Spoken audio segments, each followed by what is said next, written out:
ആ ദൃശ്യം ഞാൻ കണ്ടില്ല, കണ്ടിട്ട് മറുപടി പറയാം. കാണാൻ പറ്റില്ല. കാണാം. സനിറ്റ് ഉണ്ടെങ്കിൽ ഒന്ന് അയച്ചെന്നൊക്കെ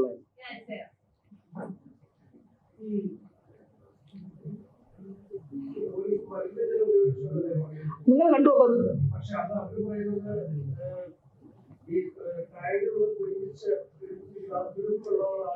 തീരുന്നവരെ തുരുമ്പായിരുന്നോ? ഞാൻ പോലീസിന്റെ ടാങ്കിൽ തീരുന്നതുവരെ തുരുമ്പായിരുന്നോ? അല്ല, അങ്ങനെയാണെങ്കിൽ മാറ്റണം. ഇനി പൈസയിലെ നമുക്ക് പൈസ കഴിക്കാം. പോലീസിന്റെ ടാങ്കിൽ തീരുന്നവരെ തുരുമ്പായിരുന്നോ? തീരുന്നവരെ അതുപോലത്തെ വെള്ളമാണല്ലോ.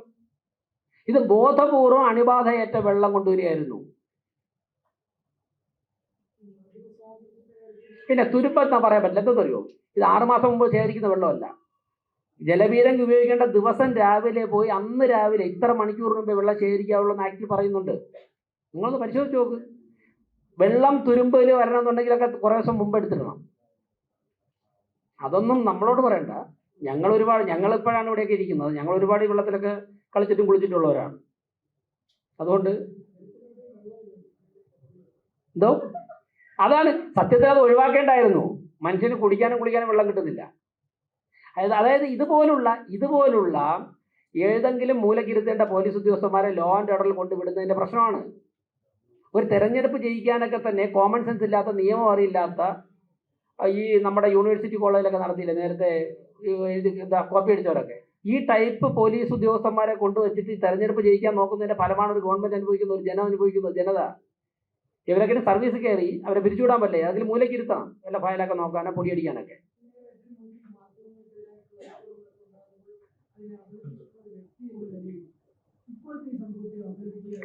ഞാൻ പറയുന്നത് BJPയുടെ പ്രവർത്തകർ, ഞാൻ ആ വിഷ്വൽസ് കണ്ടില്ല.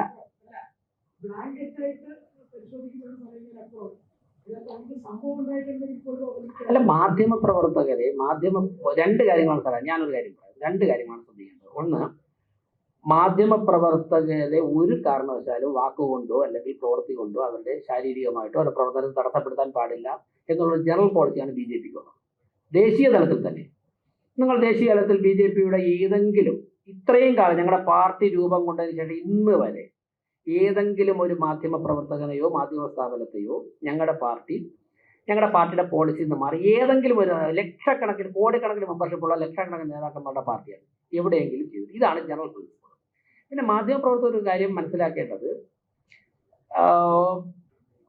മാധ്യമ പ്രവർത്തകർ വാർത്തകൾ കൊടുക്കുന്ന സമയത്ത് പരമാവധി സത്യസന്ധമായ വാർത്തകൾ, അല്ല ഞാൻ പറയുന്നത് സത്യസന്ധമായ വാർത്തകൾ കൊടുക്കുന്ന ഒരു അഭ്യർത്ഥന ഒന്നുകൂടി ചെക്ക് ചെയ്തിട്ട് ഒരു വാർത്ത കേൾക്കുമ്പോൾ തന്നെ കൊടുക്കുന്നത് നല്ല കാര്യമാണ്.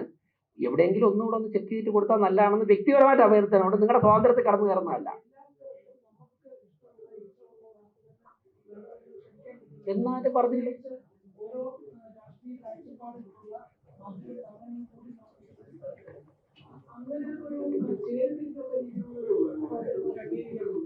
അങ്ങനെയല്ല. അങ്ങനെ ആര് പറഞ്ഞു? അങ്ങനെ ആര് പറഞ്ഞു? അങ്ങനെ ആര് പറഞ്ഞു? അല്ല, അങ്ങനെ ആരെങ്കിലും പറഞ്ഞോ? അങ്ങനെ ആരെങ്കിലും പറഞ്ഞോ? പറയാൻ പാടില്ല. തനകം പറഞ്ഞ പോലെ ആരും പറയാൻ പാടില്ല. ഞാൻ പറഞ്ഞത് മാധ്യമ പ്രവർത്തനങ്ങൾക്കും മാധ്യമ സ്ഥാപനങ്ങൾക്കും മാധ്യമ പ്രവർത്തകർ അവരവരുടെ സ്വാതന്ത്ര്യത്തോടു കൂടി പ്രവർത്തിക്കേണ്ടതാണ്. അതിൽ ആരും ഇടപെടാൻ പാടില്ല.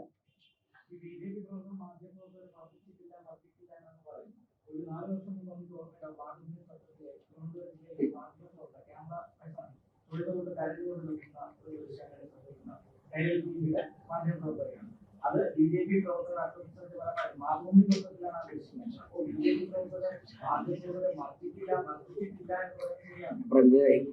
ഇങ്ങനെയൊക്കെ ഉള്ള സാഹചര്യങ്ങൾ സ്വാഭാവികമായിട്ടും പൊതുരംഗത്തൊക്കെ തന്നെ ചില സമയത്ത് നമ്മുടെ കൺട്രോളിൽ നിൽക്കാത്ത ചില സാഹചര്യങ്ങൾ ചില സമയത്ത് എല്ലാ സ്ഥലങ്ങളിലും ഉണ്ടാവാറുണ്ട്. നമുക്ക് എല്ലാവർക്കും പരസ്പരം നമുക്കറിയാലോ. ഇപ്പൊ ഞാൻ ഇത് കഴിഞ്ഞിട്ട് ഓഫ് ദ റെക്കോർഡ് ചില ഇത് സംഭവങ്ങൾ പറയുമ്പോഴേക്കും നിങ്ങൾക്ക് മനസ്സിലാവും.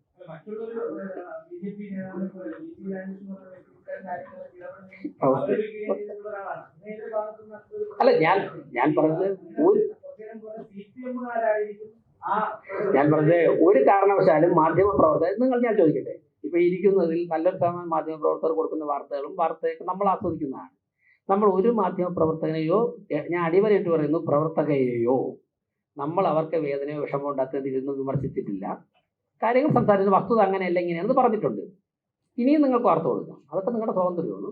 അങ്ങനെ കൊടുക്കുന്നതുകൊണ്ടാണ് ജനാധിപത്യത്തിന്റെ സൗന്ദര്യം നിലനിൽക്കുന്നത്. അപ്പോൾ നമ്മൾ പറഞ്ഞത് പോലീസുകാർക്കെതിരെയുള്ള പ്രതിഷേധമാണ്, ബാക്കിയെല്ലാം നിങ്ങൾ ചോദിച്ചു, നിർത്താം. തീർച്ചയായിട്ടും കുടിവെള്ള പ്രതിസന്ധി പരിഹാരം ഉണ്ടാക്കണം. ഞാൻ പലപ്പോഴും പറഞ്ഞു ഇതൊരു ചർച്ചയാവണം. കുടിവെള്ള പ്രശ്നം, കുടിവെള്ള പ്രതിസന്ധി തിരുവനന്തപുരത്തും കേരളത്തിൽ വലിയ ചർച്ചയാവണം. കാരണം എന്താ പറയുക, 1000 ലിറ്റർ വെള്ളം, അതാണ് നമ്മൾ ചോദിക്കേണ്ട ചോദ്യം. 1000 ലിറ്റർ വെള്ളം അരുവിക്കരയിൽ നിന്നും കൊണ്ടുവന്നാൽ 600 ലിറ്ററെ തിരുവനന്തപുരത്ത് എത്തുന്നുള്ളൂ.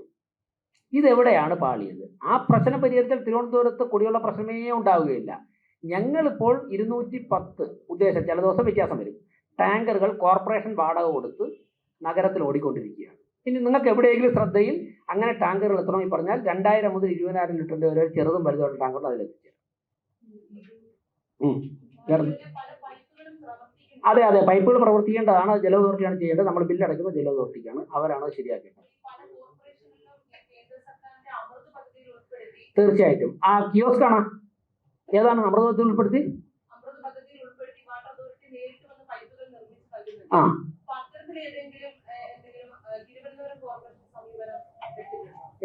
ഏതാണ് ചെയ്തുകൊണ്ടിരിക്കുകയില്ലേ? നേരത്തെ വർഷങ്ങളെ ചെയ്തുകൊണ്ടിരിക്കുകയില്ലേ കാര്യങ്ങൾ? ഇതിൽ പ്രശ്നം പൈപ്പില്ലാത്തല്ല, പ്രശ്നം പൈപ്പിലൂടെ വെള്ളം വരാത്തതാണ്. അത് കൊണ്ടുവരേണ്ടത് വാട്ടർ അതോറിറ്റിക്കായി ആണ്. അതിൻ്റെ മെഷീനറി ഉള്ളത്, അതിനാണ് മന്ത്രി ഉള്ളത്, അതിനാണ് ജലവിഭവ മന്ത്രാലയം ഉള്ളത്. അപ്പം അവർ കൊണ്ടുവരുമ്പോൾ അവർ പറയുന്ന സഹായങ്ങൾ ചെയ്തു കൊടുക്കാനേ നമുക്ക് പറ്റൂ. അക്കാര്യങ്ങൾ ഞങ്ങൾ പരമാവധി ചെയ്യുന്നുണ്ട്.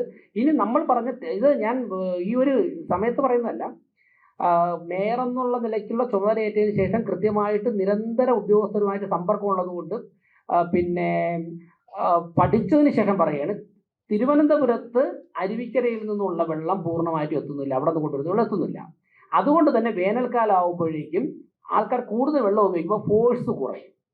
ഇനി ശുദ്ധീകരണ പ്ലാന്റിലേക്ക് 600 ലിറ്റർ എത്തുള്ളൂ, 1000 കൊണ്ടുവന്നാൽ അവിടെ നിന്ന് പിന്നെ ഈ കോർപ്പറേഷന്റെ പല ഭാഗത്തേക്കും പോകുമല്ലോ, അതിനും ലീക്കേജ് ഉണ്ട്, അപ്പോൾ വീണ്ടും കുറയും. അപ്പോൾ നമുക്കിവിടെ എത്തുന്ന വെള്ളത്തിന്റെ ക്വാണ്ടിറ്റി കുറയുന്നു. ഇതിനൊരു ഓൾട്ടർനേറ്റീവ് സംവിധാനം ഇപ്പം നെയ്യാർ ഡാം ഇതുവരെയും പറ്റിയിട്ടില്ല എന്നാണ് ഉള്ളത്. അപ്പം നെയ്യാർ ഡാമിൽ നിന്നായിട്ട് കണക്ട് ചെയ്ത് എന്തെങ്കിലും ചെയ്യാൻ സാധിക്കുമോ? അരുവിക്കരയിൽ വൃഷ്ടിപ്രദേശത്ത് ഉണ്ടാകുന്ന തടസ്സങ്ങൾ മാറ്റി കൂടുതൽ വെള്ളം ശേഖരിക്കാൻ സാധിക്കുമോ? നമുക്ക് പൈപ്പ് എന്താണ് വ്യത്യാസം വരുത്താൻ സാധിക്കും? ഏത് സ്ഥലം വരെ പുതിയ പൈപ്പ് ഇട്ടിട്ടുണ്ട്? ഇതിനെക്കുറിച്ചുള്ള സംസ്ഥാന സർക്കാരിൻ്റെ ഉൾപ്പെടെ ഇടപെട്ട് കേന്ദ്ര സർക്കാരിൻ്റെ പ്രതിനിധികളുമായിരുന്ന് വലിയൊരു ചർച്ച നടത്തി കേന്ദ്ര സംസ്ഥാന ഗവൺമെൻറ്റുകളുടെ ഫണ്ട് ഉപയോഗിച്ചുകൊണ്ട് വലിയൊരു പ്രോജക്റ്റ് കൊണ്ടുവരണം. ഇപ്പോഴെങ്കിലും കൊണ്ടുവന്നാൽ 2 വർഷം, മിനിമം 2 വർഷം കഴിഞ്ഞാൽ തീരും. ഇപ്പോഴെങ്കിലും കൊണ്ടുവന്നാൽ ഇതൊരു അടിസ്ഥാന പ്രശ്നം പരിഹരിക്കാൻ വേണ്ടി ഒരുമിച്ച് കേന്ദ്ര സംസ്ഥാന സർക്കാരുകളും തദ്ദേശ സ്വയംഭരണ സ്ഥാപനങ്ങളും കൂടി ഇരുന്ന് ചർച്ച ചെയ്താലേ പ്രശ്നം പരിഹരിക്കുകയുള്ളൂ.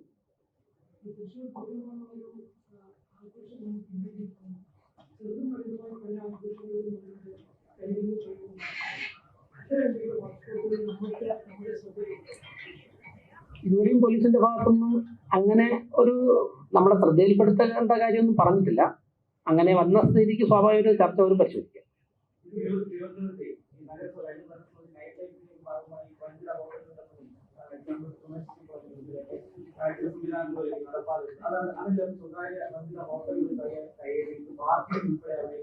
കൊണ്ടുവന്ന് ഒരു ഇടപെടൽ നടത്തുന്നുണ്ട്. പകൽ സമയങ്ങളിൽ അവിടെ ആ സമയത്ത് പ്രവർത്തിക്കുന്ന വാഹനങ്ങളില്ല.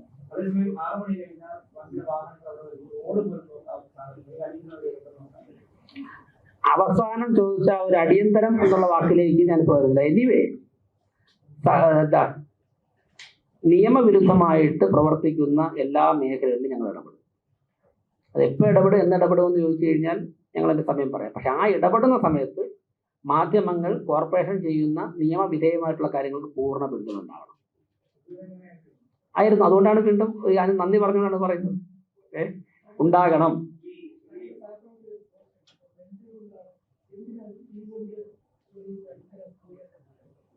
ആരിട്ട് ചേച്ചിയുടെ ഒപ്പീനിയൻ, അവരുടെ സമൂഹത്തെക്കുറിച്ചുള്ള അവരുടെ ഇത്രയും കാലത്തെ വിലയിരുത്തലും മറ്റൊരു പോസ്റ്റ് ഇട്ടു. അതന്നെ ശ്രീല ചേച്ചിയുടെ എക്സ്പീരിയൻസ് വെച്ചിട്ടുള്ള ഒപ്പീനിയൻ സാറിന്റെ എക്സ്പീരിയൻസ് ചെയ്ത് വേറെ പോസ്റ്റ് ഇട്ടോ. ഓക്കെ,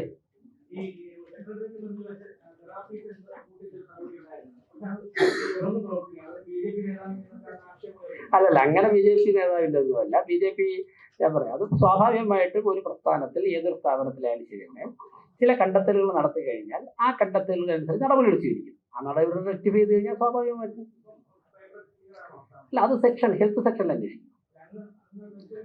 ഞാൻ പോയല്ലോ പരിശോധിച്ചു. അല്ല, എനിക്ക് മേയർക്ക് ഒരു ഇൻഫർമേഷൻ വരുന്നു. മേയർ ഹെൽത്ത് സെക്ഷനും അവിടുത്തെ ഉദ്യോഗസ്ഥരെയും വിളിച്ച് ഹെൽത്ത് സ്റ്റാൻഡിംഗ് കമ്മിറ്റി ചെയർമാനെ വിളിച്ചിട്ട് അത് പരിശോധിക്കാൻ പറയുന്നു. പരിശോധിച്ച സമയത്ത് ചില അനോമലീസ് അവർ കണ്ടെത്തുന്നു.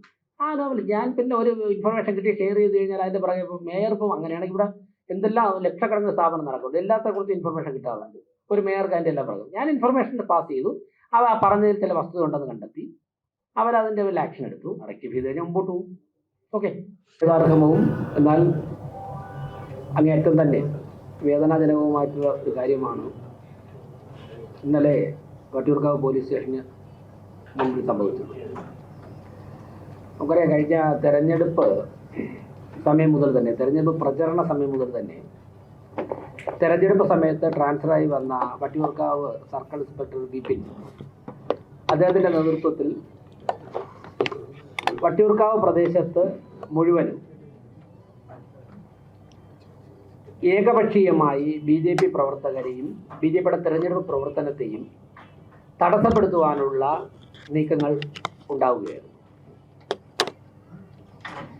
ഞാൻ വട്ടിയൂർക്കാവ് നിയോജക മണ്ഡലത്തിൽ പ്രചരണവുമായി ബന്ധപ്പെട്ട് ഒരു സ്ഥലത്ത് സംസാരിച്ചുകൊണ്ടിരുന്നപ്പോഴാണ് അറിയുന്നത്, 9:50 ആയപ്പോഴേക്കും ബി ജെ പിയുടെ പ്രചരണ വാഹനങ്ങളെല്ലാം ഇദ്ദേഹം നിന്ന സ്ഥലത്ത് ഇദ്ദേഹം ഓഫ് ചെയ്യും. 9:50, 10 മണിക്ക് മാത്രമേ വാഹനങ്ങൾ, 10 മണിക്ക് അപ്പുറം വാഹനങ്ങൾ ഓടുകയാണെങ്കിലാണ് നിയമപരമായിട്ട് അത് അവസാനിപ്പിക്കേണ്ടത്. എന്നാൽ 9:50 ആയപ്പോഴേക്കും ഇദ്ദേഹം ബി ജെ പിയുടെ പ്രചരണ വാഹനങ്ങളൊക്കെ തന്നെ അദ്ദേഹം നിന്ന പ്രദേശത്ത്, എന്നാൽ അതുവഴി മറ്റു വാഹനങ്ങൾ ഓടുന്നുണ്ടായിരുന്നു. ഈ വരെ മറിഞ്ഞ് ഞങ്ങളൊക്കെ അവിടെ എത്തിയപ്പോഴേക്കും 10 മണി കഴിഞ്ഞു പോയിരുന്നു. അതുകൊണ്ട് പിന്നെ അതിൽ ഞങ്ങൾക്ക് ഇടപെടേണ്ട ഒരാവശ്യം വന്നിട്ട് സാഹചര്യം ഉണ്ടായിരുന്നു. പക്ഷേ ഇങ്ങനെ നിരന്തരം പ്രശ്നങ്ങൾ സൃഷ്ടിക്കുന്ന ഒരു സ്വഭാവമാണ് ഇദ്ദേഹത്തിൻ്റെ. അപ്പോൾ അതിനുശേഷം തെരഞ്ഞെടുപ്പിൻ്റെ അന്ന് വാഴോട്ടുകോണം പ്രദേശത്ത് ഈ CI വിപിൻ്റെ നേതൃത്വത്തിൽ അവിടുത്തെ തെരഞ്ഞെടുക്കപ്പെട്ട കൗൺസിലർ ഉൾപ്പെടെ വോട്ടർമാരുടെ മുമ്പിൽ വെച്ച് അപമാനിക്കുകയും അവിടുത്തെ ജനങ്ങളെ പ്രകോപിപ്പിക്കുവാൻ, BJP പ്രവർത്തകരെ പ്രകോപിപ്പിക്കുവാനുള്ള ഒരു സാഹചര്യം വാഴോട്ടുകോണം പ്രദേശത്തുണ്ടായി. കൗൺസിലറെ ആക്ഷേപിച്ചു എന്നറിഞ്ഞുകൊണ്ട് മേയർ എന്നുള്ള നിലയ്ക്ക് ഞാൻ ആ സ്പോട്ടിലെത്തുകയും അന്ന് കണ്ടോൺമെൻറ്റ് അസിസ്റ്റൻറ്റ് കമ്മീഷണറുമായിട്ട് വളരെ ശക്തമായ രീതിയിൽ ഇദ്ദേഹത്തിൻ്റെ സാന്നിധ്യം ഇവിടെ നിന്ന് ഒഴിവാക്കിയില്ലെങ്കിൽ തെരഞ്ഞെടുപ്പ് പ്രദേശ സംഘർഷത്തിലേക്ക് പോകും, ബോധപൂർവം വിപിൻ സംഘർഷം ഉണ്ടാക്കുകയാണെന്ന് പറഞ്ഞതിൻ്റെ അടിസ്ഥാനത്തിലാണ് വിപിനെ അവിടെ നിന്ന് മാറ്റിയത്. കണ്ടോൺമെൻറ്റ് ACക്ക് ഉൾപ്പെടെ വിപിൻ്റെ ഇടപെടലുകൾ ബോധ്യപ്പെട്ടതിൻ്റെ അടിസ്ഥാനത്തിലാണ് തെരഞ്ഞെടുപ്പ് ദിവസം രാവിലെ ഒരു 11:30 മണി മുതൽ വിപിൻ അവിടെ ഇല്ലായിരുന്നു. അത് മേയർ എന്നുള്ള നിലയ്ക്ക് ഒരു കൗൺസിലറെ, ഒരു സർക്കിൾ ഇൻസ്പെക്ടർ അധിക്ഷേപിച്ച് ജനങ്ങളുടെ മുമ്പിൽ വെച്ച് അധിക്ഷേപിച്ച് അറിഞ്ഞിട്ട് ഞാനവിടെ പോയി കാര്യങ്ങൾ ബോധ്യപ്പെട്ട് ACയോട് പറഞ്ഞതുകൊണ്ടാണ് AC മാറ്റിയത്. അതിൽ സത്യമില്ലെങ്കിൽ AC അങ്ങനെ നിലപാടെടുക്കില്ലല്ലോ. ഞാനവിടെ എത്തുന്നതിന് മുമ്പ് തന്നെ നമ്മുടെ മുതിർന്ന നേതാവ് കൗൺസിലറുമായിട്ടുള്ള ഗിരികുമാർ അവിടെ എത്തിയിരുന്നു. അതിനുശേഷമാണ് ഞാനവിടെ എത്തിയത്. അപ്പോൾ തിരഞ്ഞെടുപ്പ് ദിവസം തന്നെ ഇത്തരത്തിലുള്ള കാര്യങ്ങൾ ചെയ്തിരുന്നു. അപ്പോൾ ഞങ്ങളൊക്കെ കരുതിയത് തെരഞ്ഞെടുപ്പ് കഴിയുമ്പോഴേക്കും ഈ വന്നവരൊക്കെ തന്നെ പോയി കഴിഞ്ഞാൽ തിരുവനന്തപുരവും പ്രത്യേകിച്ചും വട്ടിയൂർക്കാവൊക്കെ ശാന്തമായിട്ട് പൊതുപ്രവർത്തനം നടന്നു പോകുന്ന സ്ഥലമാണ്. അതുകൊണ്ട് ഞങ്ങൾ അന്ന് ഓഫീസർമാരോട് പറഞ്ഞതിലപ്പുറം പിന്നെ മറ്റുള്ള കാര്യങ്ങളിലേക്ക് കടന്നില്ല. എന്നാൽ അതിനുശേഷം 2-3 ദിവസം മുമ്പ് മലമുകൾ നെട്ടയം പ്രദേശത്ത് അവിടെ ബിനു അവിടുത്തെ പള്ളിയുടെ സെക്രട്ടറിയാണ്. അദ്ദേഹത്തിൻ്റെ ഭാര്യയുടെ വീട്ടിനടുത്ത് പോയിട്ട് ഒരു ഇടതുപക്ഷ പ്രവർത്തകൻ, CPM പ്രവർത്തകൻ അവരോട് മോശമായിട്ട് സംസാരിച്ചതുമായിട്ട് ബന്ധപ്പെട്ട് ഉണ്ടായ ഒരു തർക്കമാണ്. ആ തർക്കത്തിൽ CPM ഒരു ഭാഗം പിടിക്കുകയായിരുന്നു. ഒരു ഭാഗം പിടിച്ചുകൊണ്ട് മലമുകൾ പ്രദേശത്ത് അവർക്ക് കുറച്ച് ശക്തിയുണ്ട്, BJPക്ക് നേരത്തെയൊക്കെ കുറച്ച് ശക്തി കുറവായിരുന്നു. എന്നാൽ ശ്രീ രാജീവ് ചന്ദ്രശേഖർ പാർലമെൻറ്റിൽ മത്സരിച്ച് തെരഞ്ഞെടുപ്പ് മുതൽ ആ കാറ്റാണി പറഞ്ഞ് ഞങ്ങൾ ലീഡ് ചെയ്യുകയാണ്. ഞാനൊക്കെ മുമ്പ് 2013-ലൊക്കെ വട്ടിയൂർക്കാവിൽ മത്സരിക്കുമ്പോൾ മലമുകൾ പ്രദേശത്ത് ഞങ്ങൾക്ക് ഒരു പോസ്റ്റ് ഒട്ടിക്കാൻ പോലും ആരുമില്ലായിരുന്നു, ഒരു ബോർഡ് വയ്ക്കാൻ പോലും ആരുമില്ല, വെച്ച് കഴിഞ്ഞാൽ അതെടുത്ത് മാറ്റുമായിരുന്നു. പക്ഷേ ഇപ്പോൾ സാഹചര്യം മാറി. ബിനു ഉൾപ്പെടുന്ന ആ പള്ളിയുടെ സെക്രട്ടറി കൂടിയായിട്ടുള്ള ബിനു ഉൾപ്പെടുന്നവർ BJPയിലേക്ക് വരുന്നു. ശ്രീ രാജീവ് ചന്ദ്രശേഖർ 2019 ആ പ്രദേശത്ത് നല്ല ലീഡ് കിട്ടുന്നു. അപ്പോൾ അങ്ങനെ വളരെ വ്യത്യാസമായിട്ടുള്ള സ്ഥലമാണ്. അവിടെ CPM പ്രവർത്തകർ തടിച്ചുകൂടുകയും സ്വാഭാവികമായിട്ടും ബിനുവിൻ്റെ ഭാര്യയെ അധിക്ഷേപിച്ച് അറിഞ്ഞുകൊണ്ട് അവിടെ BJP പ്രവർത്തകർ വരുന്നു. CPM പ്രവർത്തകർ നേരെ അവിടെ ചർച്ചിനകത്തേക്ക് കയറി. നിങ്ങളൊക്കെ പല മാധ്യമങ്ങളും എല്ലാ മാധ്യമങ്ങളും വളരെ വലുതായിട്ട് റിപ്പോർട്ട് ചെയ്തതാണ്. ചർച്ചിനകത്തേക്ക് കയറിയിട്ട് അവിടെ നിന്നുകൊണ്ട് കല്ലെറിഞ്ഞു. ഇപ്പോൾ എൻ്റെ ഫോണിൽ FIR ഉണ്ട്, അന്നെടുത്ത FIR. ആ FIRൽ അവസാനം പറഞ്ഞിരിക്കുന്നത് CPM പ്രവർത്തകരുടെ കല്ലേറിൽ പോലീസിന് പരിക്കേറ്റു എന്നാണ് FIRൽ പറഞ്ഞിട്ടുണ്ടത്. അപ്പോൾ പോലീസ് തന്നെ കൃത്യമായിട്ട് ആദ്യമുള്ള FIR രജിസ്റ്റർ ചെയ്യുന്നത്, അത് രേഖപ്പെടുത്തിയിട്ടുണ്ട്. എന്നാൽ ഇവരൊക്കെ തന്നെ അവിടെ കാര്യം അറിയാൻ ചെന്ന BJP പ്രവർത്തകരെ, ബിനു ഉൾപ്പെടെയുള്ള പ്രവർത്തകരെ മർദ്ദിക്കും. അവിടെ സുജിത്ത് പട്ടികജാതി വിഭാഗത്തിൽ നിന്നും ഉയർന്നു വരുന്ന രാഷ്ട്രീയ സ്വയംസേവക സംഘത്തിൻ്റെ പ്രവർത്തകനാണ്. സുജിത്തിനെ CIക്ക് നേരത്തെ അറിയാം. സുജിത്തിനെ അധിക്ഷേപിച്ചുകൊണ്ട്, അദ്ദേഹത്തിൻ്റെ സമുദായത്തെ ഉൾപ്പെടെ അധിക്ഷേപിച്ചുകൊണ്ട് സുജിത്തിൻ്റെ തലയ്ക്കാണ് അടിച്ചത്. ഇപ്പം നമ്മളൊക്കെ ഒരുപാട് സമരങ്ങളിൽ പങ്കെടുത്തിട്ടുണ്ട്. നിങ്ങളൊക്കെ ക്യാമറമാൻമാരും റിപ്പോർട്ടർമാരും അറിയാമല്ലോ. ഒരു നിയമം അനുസരിക്കുന്ന ഒരു പോലീസ് ഓഫീസറാണെങ്കിൽ ചെയ്യുന്നത് അവരെ ആ മോബിനെ ഡിസ്പോസ് ചെയ്യാൻ വേണ്ടിയിട്ട് അവർ ആദ്യം പറയും, അതിനുശേഷം റീസണബിൾ ഫോഴ്സ് ഉപയോഗിക്കാമെന്നാണ് നിയമത്തിൽ പറഞ്ഞിട്ടുണ്ട്. കാലിലോ ജലപീരങ്കി പ്രയോഗിക്കും. അതിൽ പിരിഞ്ഞു പോയില്ല എന്നുണ്ടെങ്കിൽ അവർ മിനിമം ഫോഴ്സ് പ്രയോഗിക്കും. അത് ഒരാളുടെ തലക്കടിച്ചല്ല ഓടിക്കേണ്ടത്, കാലിലടിക്കും. അല്ലെന്നുണ്ടെങ്കിൽ ഒരു ചാർജ് എന്ന് പറയും. ഈ സമയത്ത് ഇതാണല്ലോ വട്ടിയൂർക്ക നെറ്റേ ഭാഗത്ത്, അതിലപ്പുറം സംവിധാനമൊന്നുമില്ല. അപ്പോൾ നേരിട്ട് തലക്കടിച്ചിട്ട് 12 സ്റ്റിച്ചാണ്. അങ്ങനെ സുജിത്ത് ഉൾപ്പെടെ നിരവധി പ്രവർത്തകരെ ക്രൂരമായി മർദ്ദിക്കുകയുണ്ടായി. അതിനുശേഷം പിറ്റേ ദിവസം ഒരു ക്ഷേത്രത്തിൻ്റെ അടുത്തൊരു കമ്മിറ്റി ആയിട്ട് ബന്ധപ്പെട്ടിരുന്നു. അപ്പോൾ അതിനകത്ത് കയറി ഇടപ്പഴഞ്ഞി സുബ്രഹ്മണ്യ സ്വാമി ക്ഷേത്രം ഏറ്റവും പ്രശസ്തമായ ക്ഷേത്രമാണ്. അവിടെയുള്ള ആയിരക്കണക്കിന് ആൾക്കാർ വന്നു പോകുന്ന ക്ഷേത്രമാണ്. ആ ക്ഷേത്രത്തിൻ്റെ ഓഫീസ് കയറി ചവിട്ട് തുറന്നിട്ടാണ് കയറുന്നത്. ചവിട്ട് തുറന്ന് കയറി ഇവരെയൊക്കെ അറസ്റ്റ് ചെയ്തു. ഈ ബിനു പരാതിക്കാരനാണ്. ബിനുവിനെ വിളിച്ചിട്ട് ഒരു പോലീസ് ഓഫീസർ വയർലെസ് വെച്ച്, ദീപു പിള്ള, അയാൾ കണ്ടോൺമെൻറ്റ് SI ആണ്. അയാൾ വയർലെസ് വെച്ചിട്ട് നിങ്ങൾ ആ ബിനുവിൻ്റെ മുഖം ഒന്ന് കാണണം. വയർലെസ് വെച്ചിട്ട് മുഖം ഇടിക്കുകയാണ്. ഞാൻ നേരത്തെ പറഞ്ഞ പള്ളിയുടെ സെക്രട്ടറി എന്ന് പറഞ്ഞ ബിനുവിൻ്റെ മുഖം വയർലെസ് സെറ്റ് വെച്ചിട്ട് ഇടിച്ചിട്ട് ഇവിടെ ഞാൻ അന്ന് നന്ദവനം ക്യാമ്പിൽ വന്നിട്ട് ആ ബിനുവിൻ്റെ മുഖം കണ്ടിട്ടാണ് ആകെ ഞെട്ടിപ്പോയത്. ഇടിച്ച് ഇവിടെ മുഴച്ചിരിക്കുക. അയാൾ ഇന്നലെ ഇന്നൊക്കെ കണ്ണാശുപത്രിയിലൊക്കെ ചികിത്സ കിടക്കുക. അദ്ദേഹത്തിൻ്റെ വൈഫിനെയാണ് അധിക്ഷേപിച്ചത്. ഈ ദീപു പിള്ള വയർലെസ് സെറ്റ് വെച്ചിട്ട് ഇടിക്കുകയാണ്. നിരവധി പേരെ മർദ്ദിച്ചു. അതിനുശേഷം ഈ വനിതയെ ആക്ഷേപിച്ചതുമായിട്ട് ബന്ധപ്പെട്ടാണ് ഇന്നലെ വൈകുന്നേരം നമ്മുടെ വനിതാ കൗൺസിലർമാരൊക്കെ അവരുടെ നേതൃത്വത്തിൽ വട്ടിയൂർക്കാവ് പോലീസ് സ്റ്റേഷനിലേക്ക് ഒരു പ്രതിഷേധ പ്രകടനം നടത്തിയത്. ഇപ്പോൾ കോർപ്പറേഷൻ BJP ഭരിക്കുന്നു എന്ന് കരുതിയിട്ട് ഞങ്ങൾക്ക് പ്രതിഷേധിക്കാനൊന്നും പറ്റില്ല. ഇങ്ങനെയുള്ള കാര്യങ്ങൾ നടന്നു കഴിഞ്ഞാൽ CPMൻ്റെ ചില നേതാക്കന്മാരുടെ സ്റ്റേറ്റ്മെൻറ്റൊക്കെ ഇന്ന് കണ്ടു. അപ്പോൾ ഞങ്ങളൊക്കെ തന്നെ പ്രതിഷേധിച്ച് സമരം ചെയ്തൊക്കെ തന്നെയാണ് ഇവിടെ എത്തിയിട്ടുള്ളത്. അത് വിട്ടിട്ടുള്ള കളിയില്ല. അപ്പോൾ ഈ വനിതാ കൗൺസിലർമാരുടെ നേതൃത്വത്തിൽ ഇന്നലെ പ്രകടനം നടത്തി. നിങ്ങളൊക്കെ അവിടെ മാധ്യമങ്ങൾ ആരൊക്കെ ഉണ്ടായിരുന്നെന്ന് എനിക്കറിയില്ല. എന്താ അവിടെ ചെയ്തത്? വനിതാ പ്രവർത്തകരുടെ പ്രകടനമാണെന്ന് നേരത്തെ തന്നെ പോലീസിനെ അറിയിച്ചു. 5 വനിതാ പോലീസാണ് അവിടെ ഉണ്ടായിരുന്നത്. 5 വനിതാ പോലീസ് ഉണ്ടായിരുന്നിട്ട് അവരെ മുൻപിൽ നിർത്തി പുറകിൽ മുഴുവനും പുരുഷ പോലീസുകാരാണ്. അതിൽ നൗഫൽ എന്ന പോലീസുകാരൻ, ശക്തമായിട്ടുള്ള നടപടി നൗഫലിനെതിരെ എടുക്കണം. നൗഫൽ എന്ന പോലീസുകാരൻ വളരെ സ്ത്രീകളെ ഏതൊക്കെ തരത്തിൽ അധിക്ഷേപിക്കാമോ ആ തരത്തിലൊക്കെ അധിക്ഷേപിച്ചിട്ടുണ്ട്. കൗൺസിലർമാർ പരാതി കൊടുക്കുന്നതിന് ശക്തമായ നിയമ നടപടികൾ നൗഫലിനെതിരെ എടുക്കണം. അതോടൊപ്പം തന്നെ ഒരു പോലീസ് രാജേഷ്.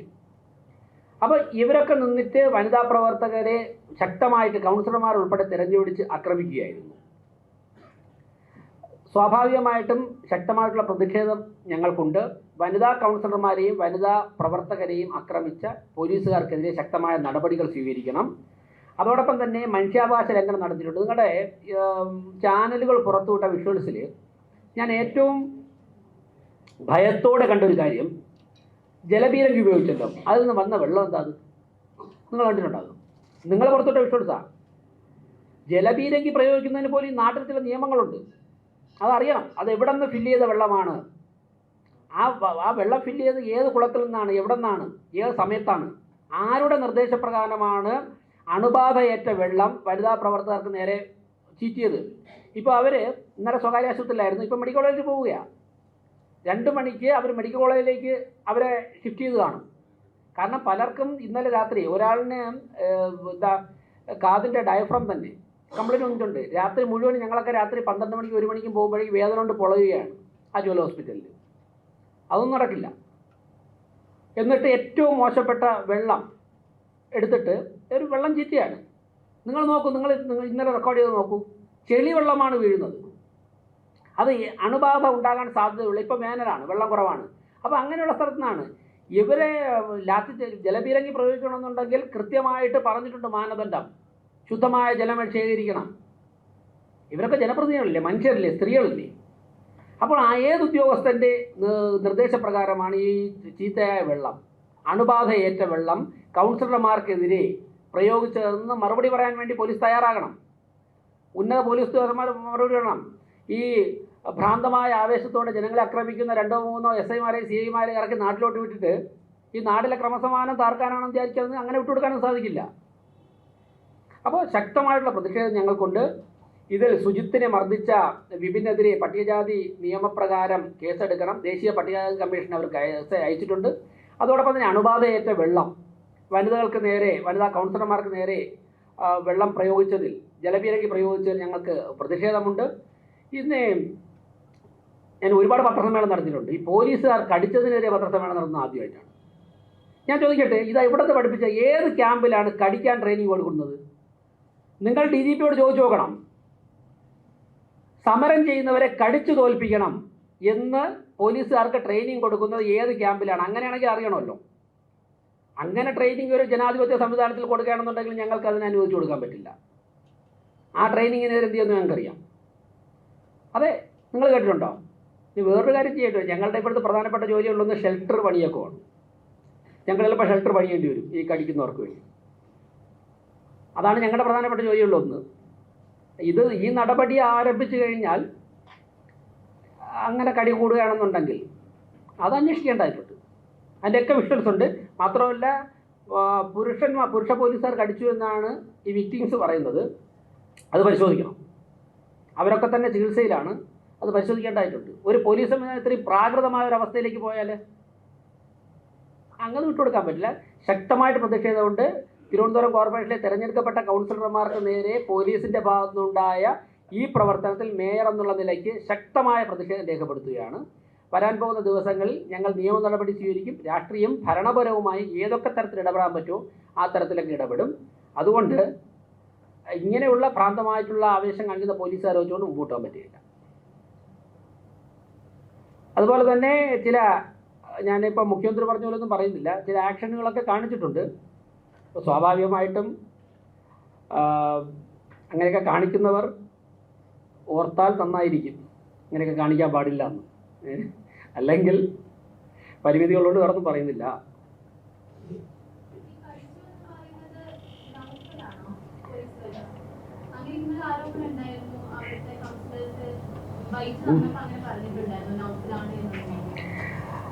കടിക്കുക മാത്രമല്ല, നിങ്ങൾ ഈ വനിതാ കൗൺസിലർമാരെ കണ്ടു നോക്കുക.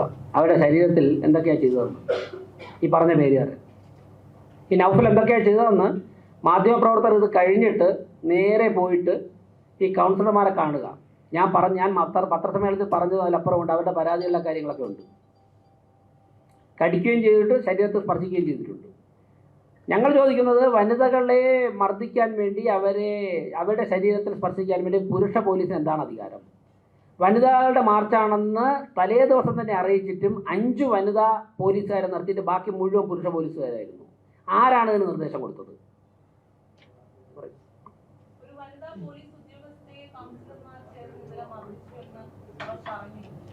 ആയിക്കോട്ടെ, അത് കേസ് കൊടുത്തോട്ടെ, എടുത്തോട്ടെ, അന്വേഷിച്ചോട്ടെ.